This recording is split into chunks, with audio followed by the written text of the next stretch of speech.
ये देश धीरे धीरे बिकना लग रहा है।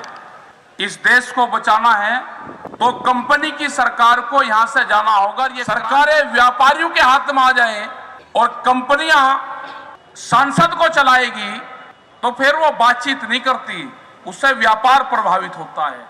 घर के छोटे बच्चे से भी पूछे तो भी ये कहता है कि बिल वापसी नहीं तो घर वापसी नहीं, ये नारा लग गया। अगर कोई आपको नहीं बुला रहा तो भाई कैसे जाओगे घर? तो अब तो घर जीत के ही जाना है। देश में एमएसपी पे कानून क्यों नहीं बन रहा? 3 बिल जो लेकर आए हैं वे वापसी क्यों नहीं हो रहे? भाग जाएंगे ये होगा। वाहेगुरु जी का खालसा, वाहेगुरु जी की फतेह।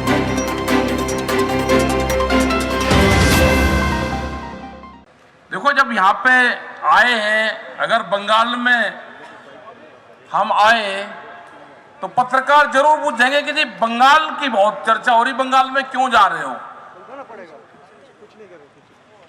भाई हमारे जो 40 लोग हैं, इनसे अलग भी जो लोग हैं जो किसान संगठन पर काम कर रहे हैं, वे सामाजिक आदमी पूरे देश में जा रहे हैं। क्योंकि देश में इसलिए जाना पड़ा कि सरकार 22 जनवरी के बाद में सरकार मिली नहीं। हमारे लोग वहां इंतजार करते रहे कि सरकार बातचीत करेगी। सरकार दिल्ली में ही नहीं, तो दिल्ली में नहीं है तो भाई हम भी पूरे देश में चल रहे हैं। बंगाल के लोगों से भी बातचीत करेंगे कि यहां पे जो धान का किसान है, एक पार्टी है वो चुनाव लड़ रही, यहां पे एक मुट्ठी धान मांग रही, चावल। वो चावल वैसे नहीं मांग रही, इतनी गरीब नहीं है कि वो भंडारा चलाएगी कि चावल दे दो, भंडारा चलाना, गुरु का लंगर चलाना। वो उसमें वोट मांग रहे हैं आपकी एक मुट्ठी चावल में। उनसे चावल देने वाला किसान ये जरूर पूछ लेना कि मेरे धान की एमएसपी कब मिलेगी जो आपने दिल्ली में बैठ के तय करी। ये जरूर पूछ लेना उससे। जाएंगे क्योंकि यहां पे तो शहरी लोग जाते हैं, उनकी समझ में नहीं आएगा। जब गांव में जाएंगे, नंदी गांव जाएंगे तो वहां पे जरूर ये क्वेश्चन रहेगा।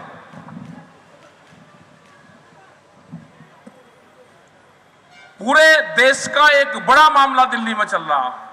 100 दिन से ज्यादा हो गए किसानों को बैठे हुए। 300 के आसपास किसान शहीद हो गए बैठे बैठे। और ये देश में पहली बार देखा कि उनको 2 मिनट का मौन धारण भी नहीं करा गया इस सरकार ने। तो ये क्या हाल देश का करेगी? ये तो लुटेरों की सरकार है, लुटेरों की। अगर किसी पार्टी की सरकार होती तो वह बातचीत जरूर कर लेती,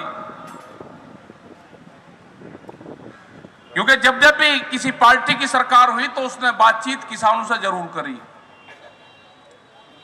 लेकिन जब सरकारें व्यापारियों के हाथ में आ जाएं और कंपनियां सांसद को चलाएगी तो फिर वो बातचीत नहीं करती, उससे व्यापार प्रभावित होता है। वे आपके बीच में आए हैं, यहां पे पता चला कि सारे दिल्ली के नेता बंगाल में ही हैं, तो मोर्चे ने भी तय करा कि भाई बंगाल में है तो वहीं चलो, वहीं तलाश करो, कहीं मिलते हैं क्या? कहीं आपको भी मिला तो जरूर पूछना एक क्वेश्चन कि दिल्ली में किसान बैठे हुए हैं, उनका क्या करा? देश में एमएसपी पे कानून क्यों नहीं बन रहा? 3 बिल जो लेकर आए हैं वे वापसी क्यों नहीं हो रहे? उसके साथ में और बिल भी है। पेस्टिसाइड बिल है, बिजली अमेंडमेंट बिल है, सीड बिल है। 10 साल पुराना जो यहां पे ज्यादातर ट्रांसपोर्टर होंगे आप, क्या ट्रक 10 और 15 साल में खत्म हो जाता है? क्योंकि ट्रक कंपनियों को फायदा जब होगा जब आपका ट्रक क्रैश होगा, टूट जाएगा। तो ये देश धीरे धीरे बिकना लग रहा है। इस देश को बचाना है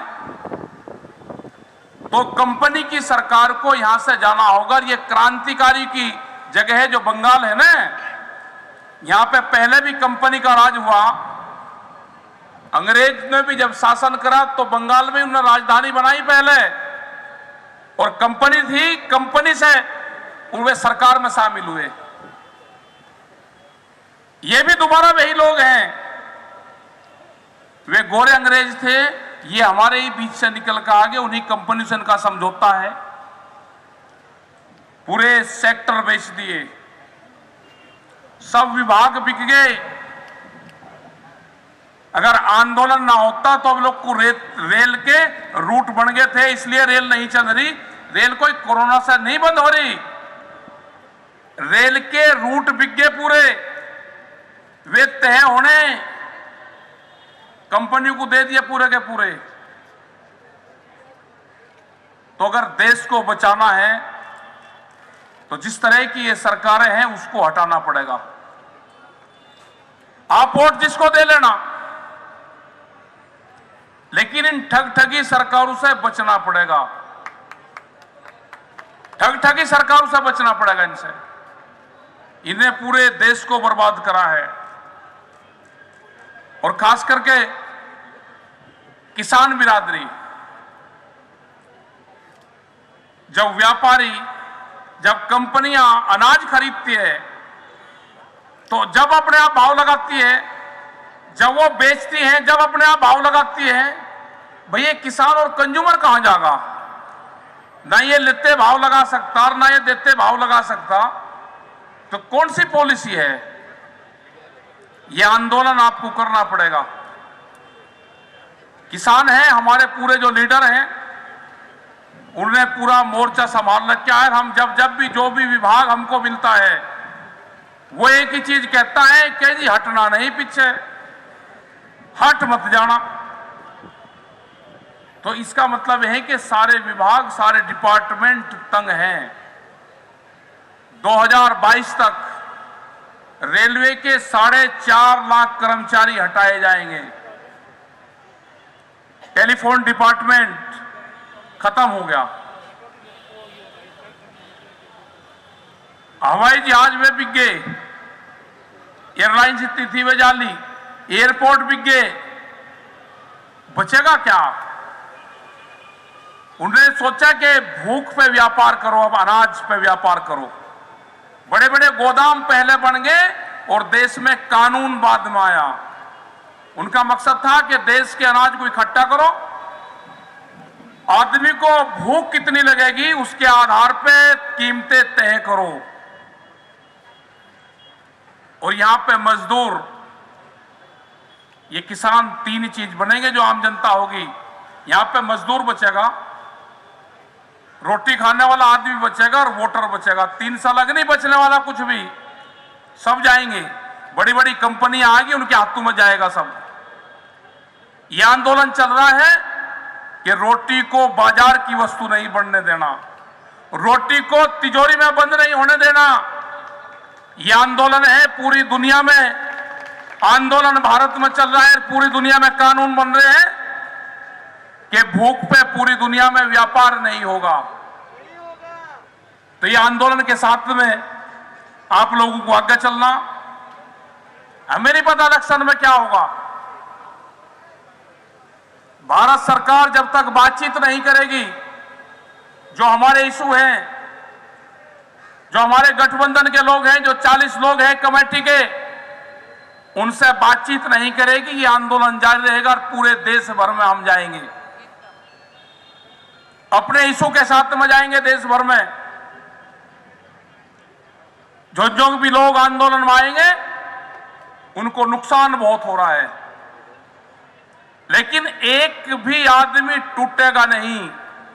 कोई भी सरकार को कमजोर कड़ी नहीं मिली 40 आदमियों में, कोई नहीं टूटने का। कमेटी में 5 आदमी हो जाओ, 10 आदमी हो जाओ, 50 आदमी हो जाओ, जो भी फैसला लेते हैं सब लोग उस पर विश्वास करते हैं। उसके पीछे देश खड़ा हुआ है, उसके लिए पीछे व्यापारी खड़ा हुआ है। जो स्मॉल इंडस्ट्रीज है छोटी छोटी, वे भी खत्म होंगी। देश से साप्ताहिक बाजार भी खत्म होंगे। वॉलमार्ट जैसी कंपनी आ रही जिसके पास में 10,000 से भी ज्यादा पानी के जहाज हैं, वो एक देश का माल उठा के दूसरे देश में फेंक देगी। भाव का पता भी नहीं चलेगा कि कब भाव कम होंगे और कब ज्यादा होंगे। आलू का भाव अभी 2 महीने पहले 40 रुपए किलो था, आज किसान का 5 और 6 रुपए किलो बिक रहा। मक्का का क्या हाल हुआ, धान का क्या हाल हुआ, आटे का क्या हाल है।